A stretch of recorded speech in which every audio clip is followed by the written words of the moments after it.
The morning of the wedding arrived wrapped in soft sunlight and nervous excitement.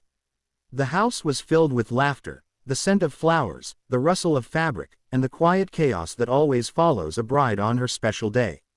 White dresses hung from doors, makeup brushes clinked against glass, and somewhere in the background music played low and romantic.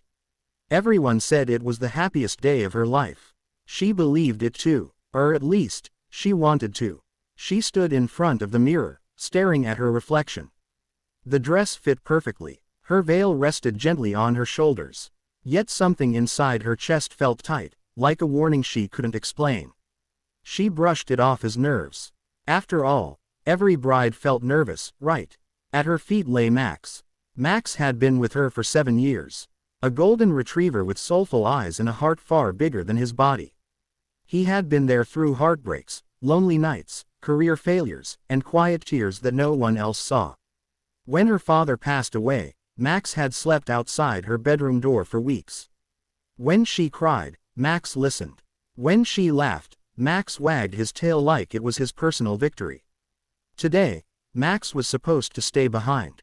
Dogs weren't allowed at the ceremony. That had been decided long ago.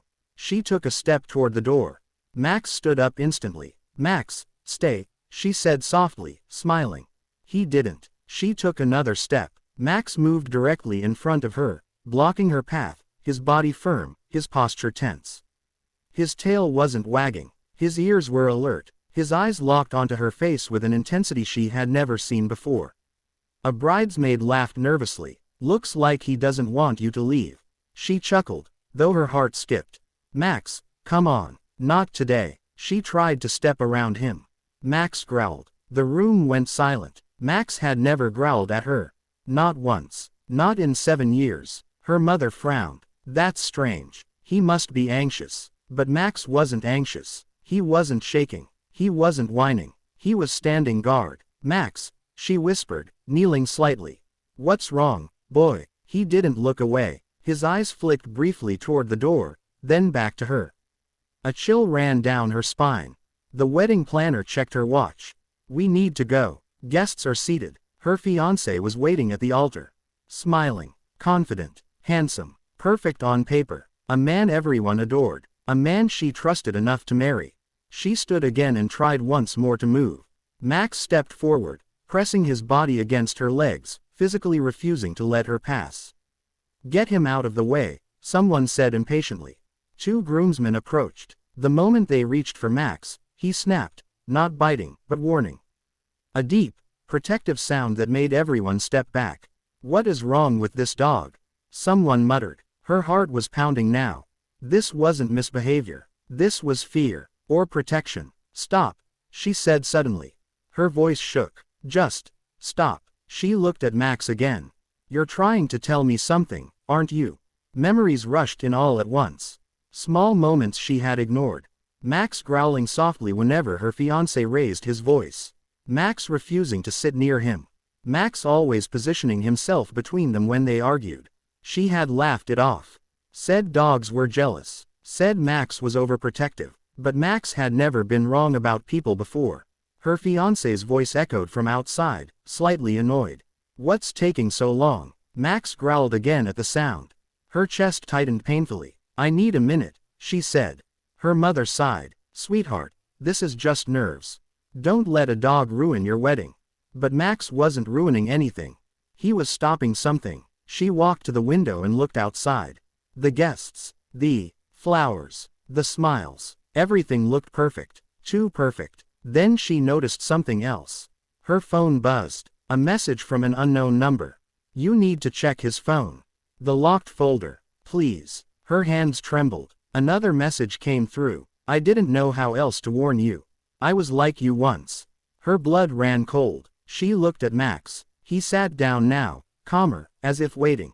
Trusting her to listen, she walked into the hallway, heart racing, and found her fiancé's jacket hanging on a chair.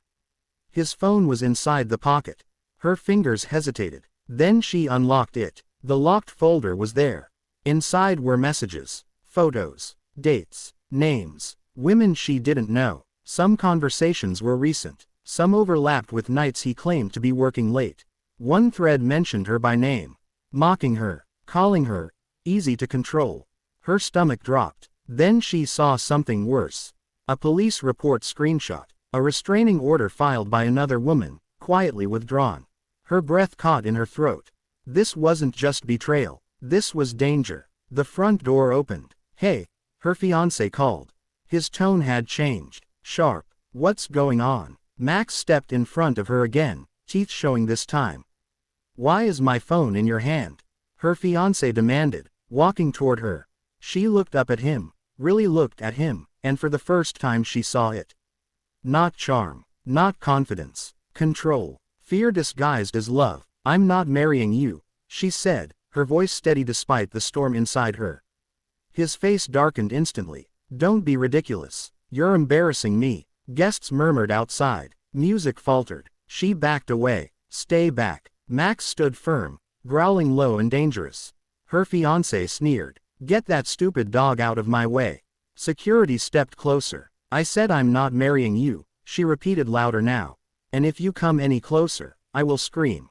Something in her eyes made him stop. Police arrived minutes later. Someone had already called after hearing raised voices. When officers questioned him, more came out. Another woman had recognized the name. Another report surfaced. By the end of the day, the wedding was cancelled. The truth spread quietly, then loudly. She sat on the floor hours later, still in her wedding dress, makeup smudged, holding Max's head in her lap. Tears fell freely now, not just sadness, but relief. "You saved me," she whispered. Max licked her hand gently, tail wagging softly for the first time all day.